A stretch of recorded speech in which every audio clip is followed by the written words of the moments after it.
नमस्कार दोस्तों। आज की कहानी है बहू का तिरस्कार।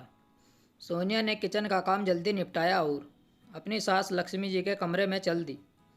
उसकी दोनों ननद हेमा और रेखा मायके आई हुई थी। सोनिया की शादी 6 महीने पहले सर्दियों में हुई थी। उस वक्त ननद के बच्चों के स्कूल होने की वजह से उन्हें जल्दी जाना पड़ा था। अब गर्मी की छुट्टियां होते ही दोनों ननद अपने बच्चों के साथ मायके आई हुई है।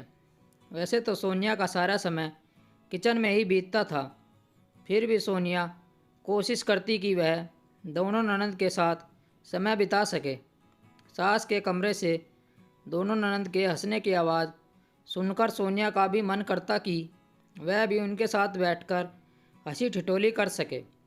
लेकिन जब काम करने वाली एक हो और सभी की फरमाइश अलग अलग हो तो बहुत मुश्किल होता है।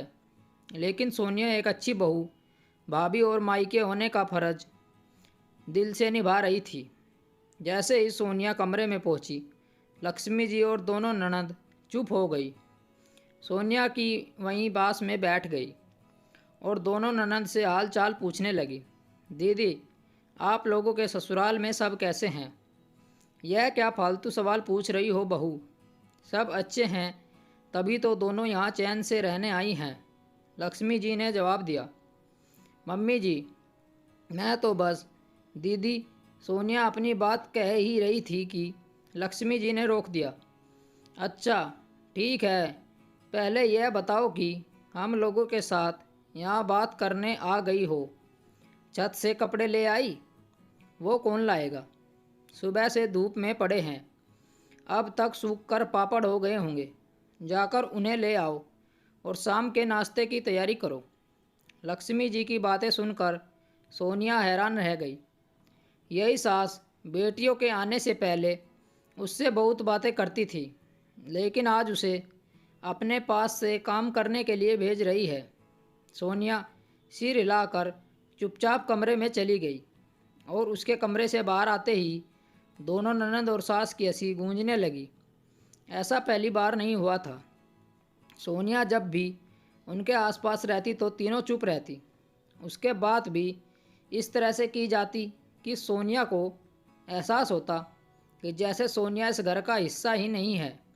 अक्सर बातें करते समय उसे बोला जाता कि तुम नहीं समझोगी, तुम्हें तो क्या पता, कोई ज़रूरत नहीं है तुमको यह सब जानने की या फिर समझने की, अपने काम से मतलब रखो। सोनिया को भी समझ आ गया था कि सास और ननद नहीं चाहते कि वह उनके साथ बैठकर बातें करे। जब तक बेटियां रहती, लक्ष्मी जी सोनिया से ढंग से बात भी नहीं करती, लेकिन उनके जाते ही उन्हें याद आ जाता कि सोनिया भी इस घर का हिस्सा है। सोनिया सब समझने लगी थी, इसलिए धीरे धीरे उसने भी अपने आप को समेट लिया और काम खत्म करके अपने कमरे में चली जाती। लक्ष्मी जी को समझना चाहिए कि बेटियां हमेशा साथ नहीं रहेंगी और उनका व्यवहार आगे चलकर उनके ही दुख का कारण बनने वाला था। अब अगर कोई भी उनका हाल चाल पूछता तो वह सबसे यही कहती, अब आपको क्या बताए, थोड़ा बहुत दुख तो सबकी लाइफ में होता ही है और मेरा सबसे बड़ा दुख है कि मेरी बहू को मेरे पास बैठना पसंद ही नहीं। कभी गलती से भी यह नहीं पूछती कि मम्मी जी, कोई तकलीफ़ या परेशानी तो नहीं है।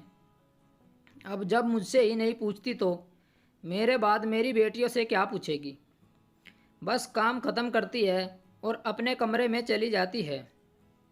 यह बात लक्ष्मी जी ने सभी नाते रिश्तेदारों से कह डाली। अब जब भी सोनिया से कोई फ़ोन पर बात करता तो सोनिया को समझाने लगता कि उसका व्यवहार सही नहीं है, उसे अपनी सास के साथ ऐसा नहीं करना चाहिए।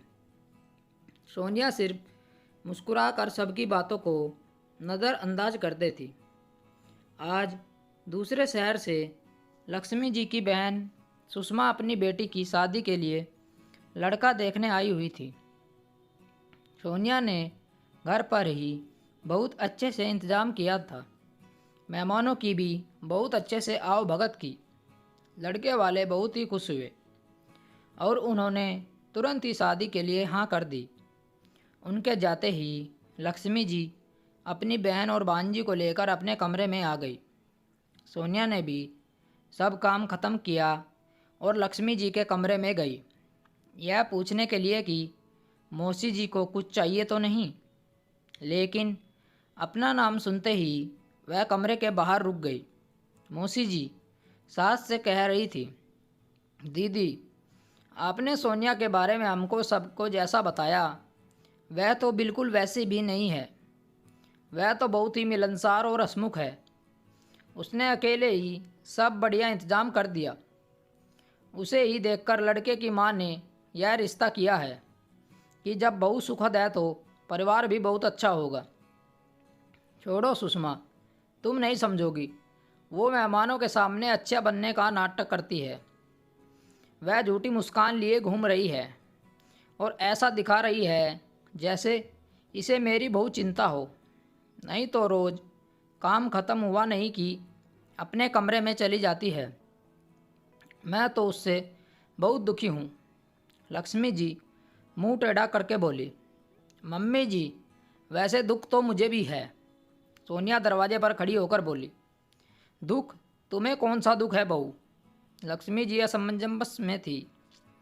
मम्मी, जब भी दोनों दीदी घर आती है तब आप तीनों मुझे अपने पास से कोई ना कोई बहाना बना के हटा देती थी।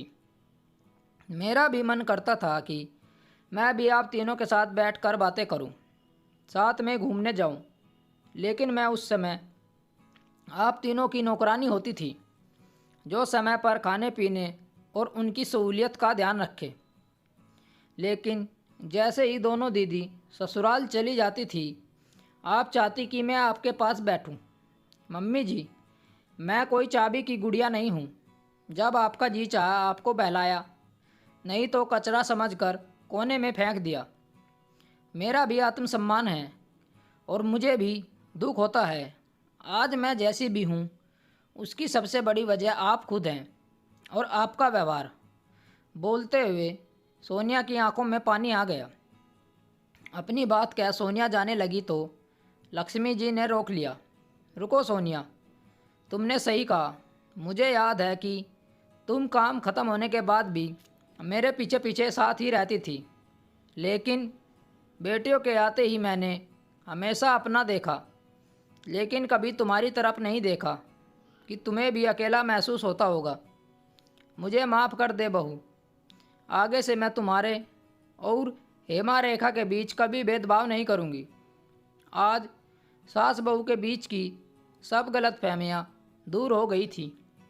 माना बेटियाँ प्यारी होती हैं, लेकिन बहू को भी प्यार देना चाहिए, ना कि बेटियों के आने पर बहू का तिरस्कार करना चाहिए, क्योंकि बेटियाँ शादी के बाद पराई हो जाती हैं, लेकिन बहू जीवन भर साथ निभाती है। स्टोरी को लेकर आपकी क्या राय है? नीचे कमेंट करके ज़रूर बताइएगा। ऐसी ही और बेहतरीन कहानियों के लिए हमारे चैनल को ज़रूर सब्सक्राइब करिएगा।